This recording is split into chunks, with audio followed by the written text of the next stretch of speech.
નાયબ પોલીસ મહાનિરીક્ષક શ્રી નિર્લિપ્ત રાય રાજકોટ વિભાગ દ્વારા રાજકોટ રેન્જ હસ્તકના જિલ્લાઓમાં ગેરકાયદેસર પ્રોહિબિશન તથા જુગારની પ્રવૃત્તિ કરનારા ઈસમોને શોધી કાઢી તેઓ વિરુદ્ધ કડક કાર્યવાહી કરવા સૂચના આપી હતી, જે અન્વયે રાજકોટ રેન્જના પોલીસ ઇન્સ્પેક્ટર અપૂર્વ પટેલના માર્ગદર્શન હેઠળ રાજકોટ રેન્જના પીએસઆઈ પીએન મોરી, બીસી મિયાત્રા, સીએમ કાંટેલિયા તથા સ્ટાફ દ્વારા આવા ઈસમોને શોધી કાઢવા જરૂરી વર્કઆઉટ, હ્યુમન સોર્સ તથા ટેકનિકલ એનાલિસિસ કરી રહ્યા હતા। આ દરમિયાન એએસઆઈ યોગેન્દ્રસિંહ ચુડાસમા સહિતને મળેલ ચોક્કસ હકીકતના આધારે લખતર ગામે સુથાર શેરીમાં દારૂનો જથ્થો રખાવનાર ઇમરાન ઉર્ફે મસાલ હબીબ શાહ તથા તેનો ભાઈ શાહરૂખ શાહ હબીબ શાહ તથા રેડવાળી જગ્યાના કબજા ભોગવટો ધરાવતા અને મદદગારી કરતા ઈસમ મોઇન મુસ્તફા અને હીરાભાઈ ભરવાડના રહેણાંક મકાનમાં રેડ કરી અલગ અલગ બ્રાન્ડની નાની મોટી ભારતીય બનાવટની વિદેશી દારૂની બોટલ નંગ 7163 તથા બિયરના ટીન નંગ 1080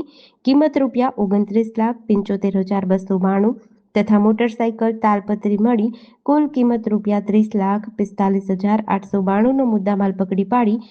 લખતર પોલીસ સ્ટેશન ખાતે ફરિયાદ દાખલ કરી છે। જેડીસી ન્યૂઝ સાથે જયેન્દ્રસિંહ ઝાલા, લખતર।